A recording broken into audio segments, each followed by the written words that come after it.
Thomas Jefferson was a lazy rich boy.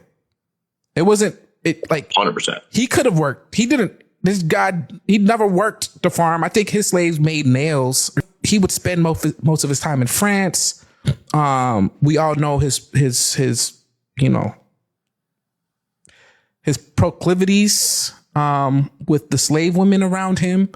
We know that he's got a whole 14 families. Yeah. So it was more than just economic need. These people had like a perverse addiction to the life that slavery provided to them.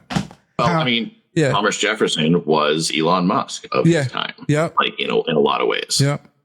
People like his house was like futuristic. Like he would press a button and like a food tray would like appear inside of a wall somewhere. And he had engineers on staff. Yeah.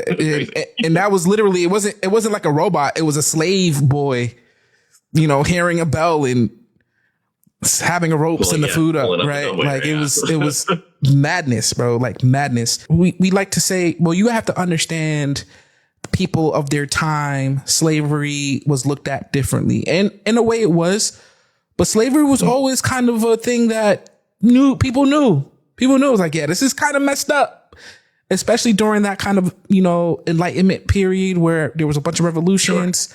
Sure. And so they feared that someone like Hamilton would get too much influence, and they knew that the institution of slavery, you know, the life that they've lived, their fathers, their grandfathers, their great grandfathers lived, would be at risk. And so you see the development, or like you see the coalescing of these two political parties. You had the Federalists under Hamilton who, you know, pro big government. They wanted the federal government to have a bigger say. They wanted to, and then you had the Democratic Republicans who were agrarian, pro-slavery, Southern. And those were the two political parties that formed because of that division. I think it's important to go ahead.